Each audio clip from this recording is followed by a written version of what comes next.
સ્વાધ્યાય 13નું 13.1નો question number 1 જોશું. ચલો જોઈએ. ધોરણ 10 વિષય ગણિત સ્વાધ્યાય 13.1 દાખલા નંબર 1. છોડની સંખ્યા, ઘરોની સંખ્યા. છોડની સંખ્યા 0 થી 2, 2 થી 4, 4 થી 6, 6 થી 10, 10 થી 12 અને 12 થી 14 છે. તો છોડની સંખ્યા હોય તેને આપણે વર્ગો કહેશું અને ઘરોની સંખ્યા હોય તેને આપણે આવૃત્તિ કહેશું. આવૃત્તિને આપણે એફઆઈ તરીકે દર્શાવીશું. હવે વર્ગો જોશો તમે તો 0 થી 2, 2 થી 4, 4 થી 6. તો વર્ગ લંબાઈ બધામાં 2 2 નો ગાળો છે એટલે વર્ગ લંબાઈ સમાન છે. જ્યારે દાખલાની અંદર વર્ગ લંબાઈ સમાન હોય ત્યારે પદ વિચલનની રીતે આપણે દાખલો ગણીશું. તો પદ વિચલનની રીતે પહેલાં તો મધ્ય કિંમત આપણે મેળવવી પડશે. તો મધ્ય કિંમત એટલે આપણે xi તરીકે દર્શાવીએ છીએ. તો xi તો મધ્ય કિંમત એટલે અધસીમા. આ 0, 2, 4, 6, 8, 10 અને 12 એ બધી અધસીમા છે. અને 2, 4, 6, 8, 10, 12 ને 14 એ બધી ઉધર્વ સીમા છે. તો મધ્ય કિંમત ક્યારે મળશે? તો કે અધસીમા વત્તા ઉધર્વ સીમા છેદમાં 2 એટલે કે 0 વત્તા 2, 0 વત્તા 2 છેદમાં 2 એટલે કે 2 ના છેદમાં 2, 2 ભાગ્યા 2 એટલે એનો આવશે 1. તો આની મધ્ય કિંમત 1 થશે. હજી એક આપણે જોઈએ છીએ તો કે 2 અધસીમા છે એટલે 2 + 4 છેદમાં 2 એટલે 2 ને 4 6 છેદમાં 2 એટલે કે 3. તો એની મધ્ય કિંમત આવશે 3. હવે આપણે મિત્રો જોશું કે વર્ગ લંબાઈ સમાન છે, દરેકની અંદર 2 2 નો ગાળો છે. તો આમાં પ્લસ કરતા જાઓ. 1 માં 2 પ્લસ કરો તો 3, 3 માં 2 પ્લસ કરો તો 5, 5 માં 2 પ્લસ કરો તો 7, 7 માં 2 પ્લસ કરો તો 9, 9 માં 2 પ્લસ કરો બરાબર છે તો 11 અને 11 માં 2 પ્લસ કરો તો તમને મળશે 13. આ આપણી થઈ મધ્ય કિંમત. હવે કઈ કોલમ આવશે? તો કે યુઆઈ ની કોલમ આવશે. તો યુઆઈ બરાબર xi માઇનસ a છેદમાં h. h એટલે વર્ગ લંબાઈ અને વર્ગ લંબાઈ આપણી પાસે છે 2 xi a. હવે પ્રશ્ન એ છે કે એ કોને ગણવો? તો આપણે દાખલાની અંદર સૌથી મોટી આવૃત્તિ હોય તેની સામેનું જ ધારવાનું છે. સૌથી મોટી આવૃત્તિ હોય તેની સામેનો જ આપણે એ ગણવાનો છે. તો અહીં સૌથી મોટી આવૃત્તિ 6 છે એની સામે ત્યાં બોક્સ બનાવવાનું, એ આપણો ધારેલો મધ્યક એટલે કે એ. હવે મિત્રો આપણે આમાં જોશું તો xi એટલે 1, 1 માઇનસ 9 એટલે -8 અને h એટલે વર્ગ લંબાઈ. h એટલે આપણે વર્ગ લંબાઈ જે ગાળો થઈ તે 2 તો -8 ભાગ્યા 2 એટલે -4. અથવા અહીંયા હોય ત્યાં 0 મૂકી દેવાના. 0 ઉપર -1, -2, -3, -4 અને અહીંયા 1 અને 2. હવે આપણે ટેલી કરી લઈએ કે આ -4 આવે છે કે નથી આવતા. xi એટલે 1.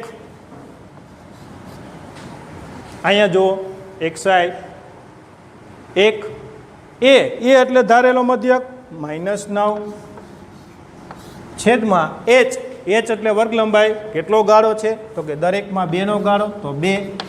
9 માંથી 1 જાય તો 8 પણ -8 છેદમાં 2 એટલે કે -4. તો -4, -3, -2, -1, 0, 1 અને 2 એ રીતના મળે. હવે એફઆઈ અને યુઆઈ, કારણ કે સૂત્ર એવું છે તો એફઆઈ અને યુઆઈ એ બંનેનો ગુણાકાર, નહીં કે xi અને યુઆઈનો. આ જોજો મિત્રો ખાસ, xi યુઆઈનો ગુણાકાર નથી કરવાનો, આપણે કરવાનો છે યુઆઈ અને એફઆઈ. તો 4 એકુ 4 પણ -4, 3 દુ ને 6 તો -6, 2 એકુ 2 તો -2, 5 એકુ 5 તો -5, 6 ગુણ્યા 0 તો 0 અને 2 એકા 2 તો 2 અને 3 દુ ને 6 હવે માઇનસ માઇનસનો ટોટલ આપણે કરીશું અને પ્લસ પ્લસનો કરીશું, અહીંયા સાઈડમાં જ કરીશું. 6 4 10 2 12 12 5 17 માઇનસ 17 પ્લસ પ્લસ કરીશું તો 6 ને 2 8. સિગ્મા એટલે સરવાળો, સિગ્મા એફઆઈ યુઆઈ અથવા યુઆઈ એફઆઈ એફઆઈ યુઆઈ જે કયો તે 17માંથી 8 જાય તો 9, મોટા આગળ માઇનસ એટલે -9. અહીં આપણે આવૃત્તિનો ટોટલ માન લ્યો તો સિગ્મા એફઆઈ 2 ને 1 3 ને 1 4 ને 5 9, 9 ને 6 15, 15 ને 2 17 અને 17 ને 3 20. મિત્રો હવે આપણે સૂત્ર મૂકીશું, પદ વિચલનની રીતે જ આપણે દાખલો ગણીશું. મધ્યક પદ વિચલનની રીતે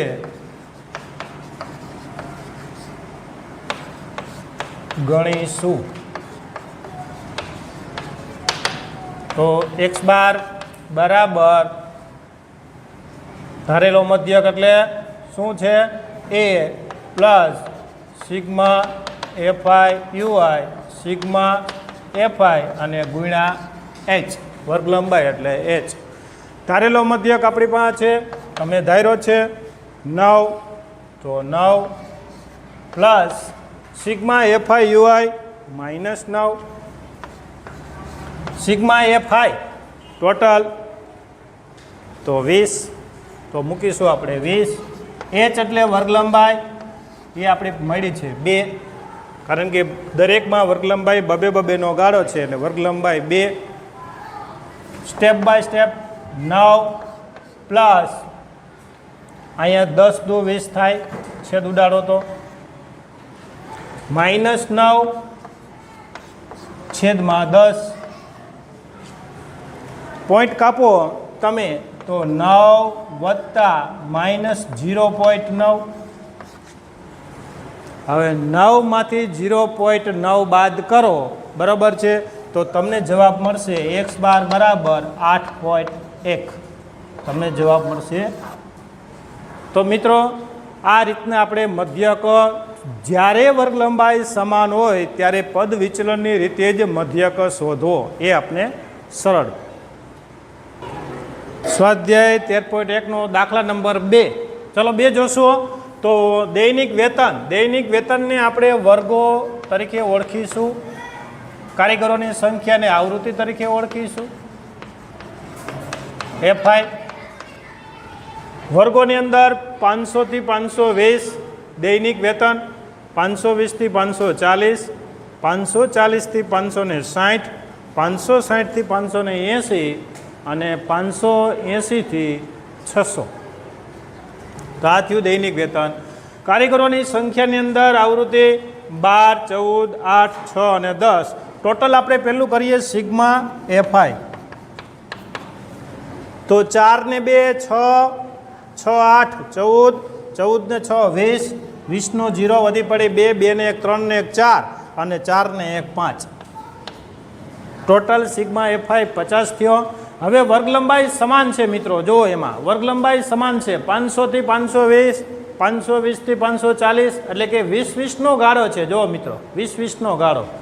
તો વર્ગ લંબાઈ સમાન છે અને વર્ગ લંબાઈ સમાન હોય ત્યારે પદ વિચલનની રીત દાખલો બહુ સરળ રીતે ગણી શકીએ. પદ વિચલનની રીતે તો પદ વિચલન રીતે મધ્ય કિંમત, તો મધ્ય કિંમત પહેલા દાખલામાં મેં તમને કીધું એમ કે અધોસીમા પ્લસ ઉધરોસીમા છેદમાં 2. તો અહીંયા જુઓ મિત્રો 500 વત્તા 520, જો અહીંયા 500 વત્તા 520 છેદમાં 2 એટલે કે 1020 છેદમાં 2 એટલે કે 510. તો આ દઈ થઈની મધ્ય કિંમત 510. હવે કેટલાનો ગાળો છે તો કે વર્ગ લંબાઈ સમાન છે, દરેકમાં 20-20 ગાળો હોય તો 20-20 આમાં પ્લસ કરતા જવાનું. તો 500 ને આમાં 20 પ્લસ કરો તો 30, 550, 570 અને 590. આ થઈ આપણી મધ્ય કિંમત અને મધ્ય કિંમતને આપણે ઓળખીએ XI. હવે આપણે જોઈશું UI. યુઆઈ બરાબર એક્સઆઈ માઇનસ એ છેદમાં એચ. સૌથી મોટી આવૃત્તિ હોય તેની સામેનો જ મધ્યક ધારવાનો. એટલે આને આપણે ઓળખીશું એ. અહીંયા જો 510 એક્સઆઈ એટલે 510, એ એટલે ધારેલો મધ્યક 530 અને છેદમાં એચ એટલે વર્ગ લંબાઈ બધામાં સમાન જ છે એટલે 20. 510 માઇનસ 530 એટલે -20 છેદમાં 20 એટલે -1. તો અહીંયા 0, અહીંયા -1, પછી 1, 2 અને 3. ત્યાર પછી આપણે કોલમ મેળવશું એફઆઈ યુઆઈડી. તો એફઆઈ યુઆઈ અથવા યુઆઈ એફઆઈ. એફઆઈ યુઆઈ જોજો મિત્રો, એસઆઈ યુઆઈ એક્સઆઈ યુઆઈ ના થઈ જાય. 12 × 12 -12. 14 ગુણ્યા 0 0. 8 × 8 8. 6 2 12 અને 10 તેરીને 30. સિગ્મા એફઆઈ યુઆઈ માઇનસ માઇનસનો ટોટલ -12 જ છે, પ્લસ પ્લસનો કરો તો 12 ને 8 20 અને 20 ને 3 50.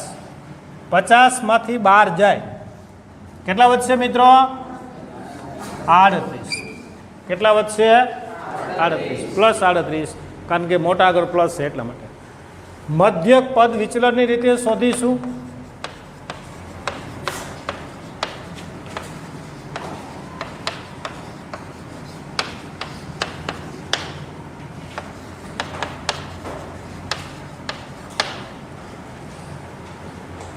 ચલો, એ કેટલું આપ્યું છે? તો એ છે 530. સિગ્મા એફઆઈ ટોટલ કેટલા છે? 50.